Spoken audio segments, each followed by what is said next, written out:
So last time we covered some intricacies of working with images. This time around, we're going to dive deeper into lists and tables.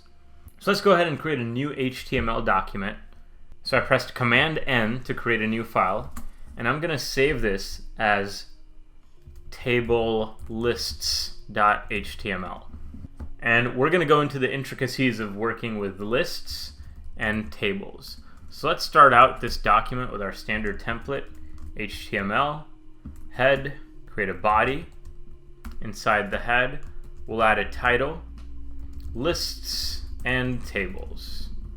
Inside the body, we'll add an H1. And first, let's start with lists.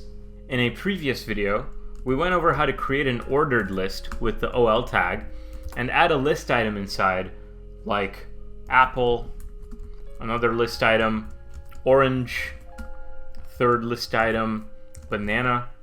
And notice how it shows up as a list of numbers. Well, it turns out we can mess around with lists a little bit more by adding some properties to it, specifically to the ordered list.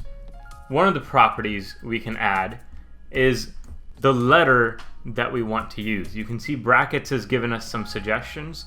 So whereas on the right now it's just a standard 1, 2, 3 type list. If we add the property type A, it changes to ABC.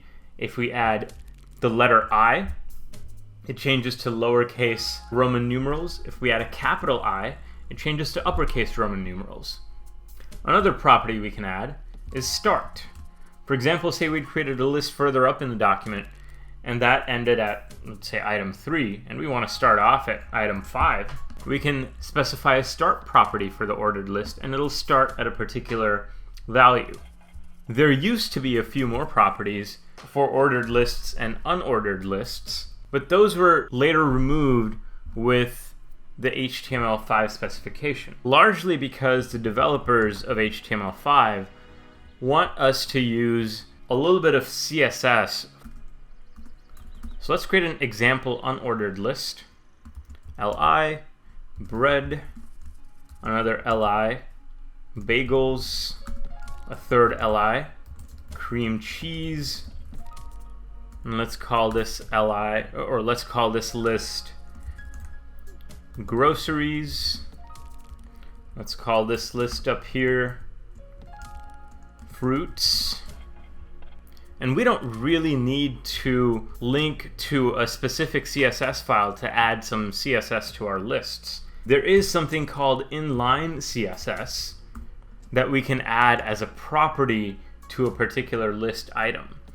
And the property of the unordered list that allow us to change the way that the unordered list is displayed is called list-style-type. Now, since this is a little bit of CSS, it is a CSS property, we have to specify the list style type. And then now you can see brackets is giving us a few suggestions after we enter a colon.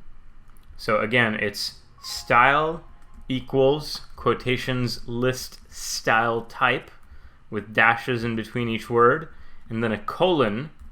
Then let's do a square. As soon as we typed square, the bullets automatically changed to square. The semicolon's optional. In case we wanted to define additional styles, we would separate them with a semicolon. But for now, this is the only type of CSS that we need to use in order to add some extra features to our unordered list. It used to be that unordered lists also had a type property that we could specify square or other things like that. Note that some previous features were removed in HTML5, but you can accomplish the same thing using a style tag or using a CSS file. There's one other type of list that I want to cover that doesn't normally get much attention. To cover this list, I've created a separate HTML file. You can continue in the same HTML file, but I just wanted to give it a different HTML file because this list you won't see very often, but in certain cases it can be really useful. So inside the head, I'm going to create a title called description list. And inside the body, create an H1 tag called description list. And the way you create this list is with the DL tag. And inside the DL tag, there are some pretty specific requirements, because for a description list, you need a description term, and then following that, you need a description. Note that you can have multiple description terms, and they will be assumed to have the same description. For example, let's have our description term be content or satisfied.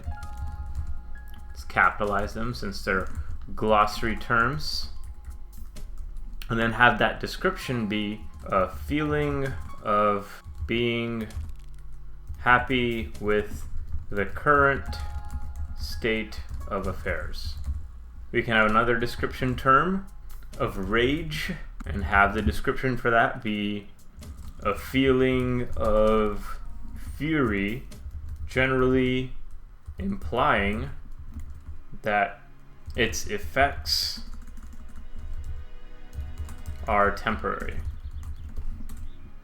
Then we can have a third description term of confusion and have that description be a state of mind associated with not being able to understand a series of topics or events. In this case, note that there must be a description term followed by a description. Multiple description terms will be assumed to have their definitions be followed by the next DD tag. Although you won't see this list being used very often, it's very useful for creating glossaries or index cards.